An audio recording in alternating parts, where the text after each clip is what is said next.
গুলি লেগে বাম দিক দিয়ে বের হয়ে গেছে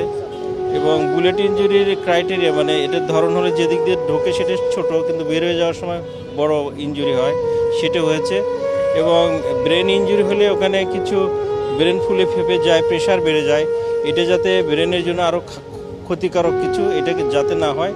এই জন্য এখানে নিউরোসার্জনরা যারা ছিলেন, Dhaka medical head of the department doctor Zahid Raihan সহ তার টিম, তারা এদিকে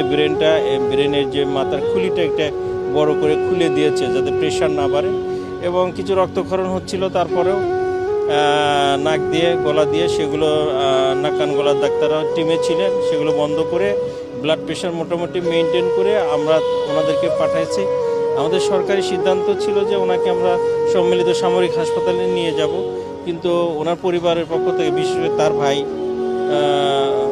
ওনারা চাচ্ছেন যে এবার কেয়ারে ওখানে যথাযথ ব্যবস্থাপনা তাদের সাথে যোগাযোগ করে আমরা ওখানে পাঠিয়ে দিচ্ছি। তার অবস্থা আশঙ্কাজনক হলেও আপনারা সবাই দোয়া করবেন, আল্লাহ ভরসা। ও ভেন্টিলেটর মানে নিজে নিজে তো শ্বাস নিতে পারছে না, শ্বাস প্রশ্বাসের যেটা যন্ত্র, কৃত্রিম উপায়ে শ্বাস নেওয়া, হ্যাঁ অপারেশন হয়েছে, কিন্তু তাকে তো শ্বাস প্রশ্বাস নেওয়ার জন্য ব্যবস্থা রাখতে হবে। এইটা এক্স্যাক্টলি বলা যাচ্ছে না, কিন্তু অবস্থা হচ্ছে